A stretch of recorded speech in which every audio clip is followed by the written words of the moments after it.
And it's once again, Rock Circus, great pleasure to welcome Neil Fallon, lead singer, vocalist, and guitarist of Clutch, onto the show. This is their latest, From Beale Street to Oblivion, which is a masterpiece. You guys just follow one up right with the other, man. How did this album come together? A little bit, if you can tell us. Well, after Robot Hive, we toured on that for a bit and started writing, and what we did is spent about 3 months doing some intensive writing, and then went on tour and basically played the album, 5 songs every night. So we were well rehearsed, and then just kind of rolled straight into the studio with Joe Barresi and just laid everything on tape and did some overdubs, mixed it, and that was it. Yeah, I was like watching your tour itinerary for like the last year and a half, and you didn't get much time off to do it, so you must have really crammed to get it done. Well, yeah, I think we get more writing done if we have like a shorter period of time that we can really focus on. I think if it's kind of open-ended, you can tend to kind of procrastinate and get lazy. But that's we'd prefer to move forward than just to stagnate. Oh yeah, you've done that successively with every album you guys put out. Now this one you just came off the Bonnaroo tour with. You were on Bonnaroo.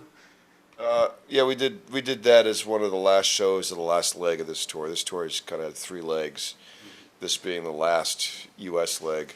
The second one that ended, maybe we did Bonnaroo, I guess that was 5 weeks ago or something like that. Yeah, it was a few weeks back. Yeah, we did that, as that was sort of like the high point for that tour.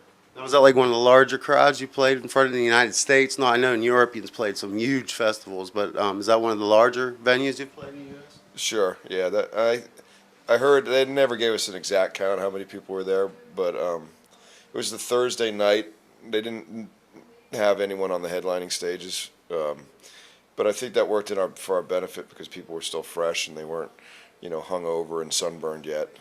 And there's probably at least 20,000 people there in a tent. It was a big ass tent. Oh, really? There was like just a big tent, or do they have separate stages down there? Yeah, there's like at least a half a dozen different size venues at the whole facility there. I've never been there, so it's a great time. I would consider just going myself just to have people watch. It's pretty entertaining. I was checking out your MySpace page, and I see someone did a characterization of you guys in like The Simpsons. You aren't any movies or anything? Are you gonna be in the Simpson movie? No, that was done a few years back. Just a fan on a lark did it and posted it up there. It's just kind of been circulating around for a few years. I got all excited when I saw it. I'm like, cool, Clutch is going to be on The Simpsons. And I was like, no, if only. Yeah, if only Matt Groening had a little more, in depth of the music instead of having Aerosmith on all the time. But I was reading on your website, you had not packaged this like this.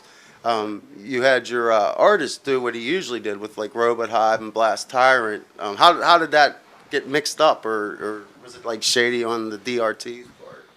It was shady on somebody's part, and everybody's pointing fingers at everybody else. I do know this, that ourselves and Nick Lacchiota spent a real long time making what was going to be a kick-ass package, and then at the last minute, when they went to press, they put this abortion that looks like a demo for a first band. You just kind of pull it out, and this blank on the other side, and it's really, really embarrassing and infuriating. But the thing is, that's our third and that was a 3-record contract with DRT, and that being our 3rd record with them, we're just kind of acknowledge and move on. If we had to do more records with them, we'd probably make a much bigger deal out of it.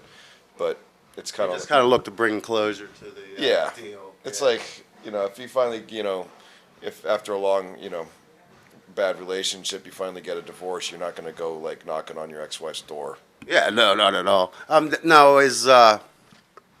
Sorry, are you going to maybe consider going with like BAM's new label, Filthy Note, or are you looking at with bigger labels? I know you've gone with both, so rolling right along. Now you were talking about maybe you'll be switching labels. You're not considering anything at this point. I see you did a track for BAM's Party album, or what the name of it is. I'm not sure.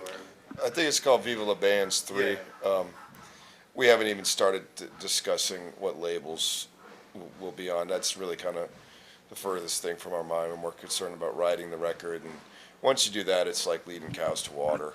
You just want to do the package first. A lot of bands, they want to jump right in and grab like a deal and then try to write the album.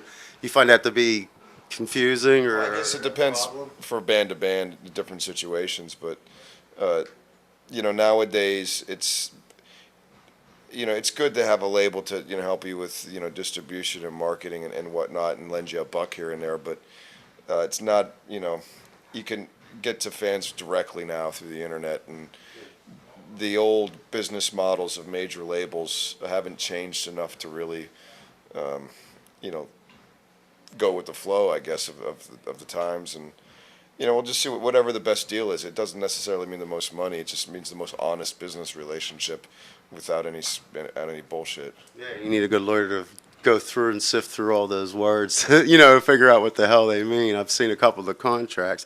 Now, I've noticed you've been, since the last album, you've been playing the guitar a lot more on stage and in the routine. Are you enjoying that, or are you writing with Tim on some guitar parts, or? I mean, when we jam, I usually play guitar. I don't usually sing. Write lyrics at home, and I can usually sing with the guitar if it was something that maybe I wrote. But if it's a riff that's one of the other guys wrote, to sing on top of it sometimes is pretty challenging. And I'll do it when it makes sense. I do like the sound of two guitars, but at the same time, I don't want to,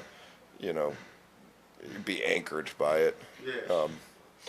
We'll see. I mean, it's not, just kind of follow our gut instinct if it's needed or not. Yeah. Well, for Electric Warrior, it worked out real nice. I mean, I liked how you did the song. You took part of a Mississippi Fred McDowell song and then part of your lyrics. Now, how did you do that? I mean, whose idea was that, or was that your idea? I guess the way it went down was I was just, learning that song on my acoustic, and we were writing the record, and I guess one day before I went into practice, I'd see if I could just transpose it, on my SG, and learn that line, and said, hey guys, let's try jamming this, and maybe with the intention that I was going to change the lyrics, but then we just kind of kept it the same because it just sounded good, and it's kind of, if it's not broke, don't fix it philosophy, and came up with another half of each verse and our own choruses, so it was kind of this, I don't know, bastard child of two different things.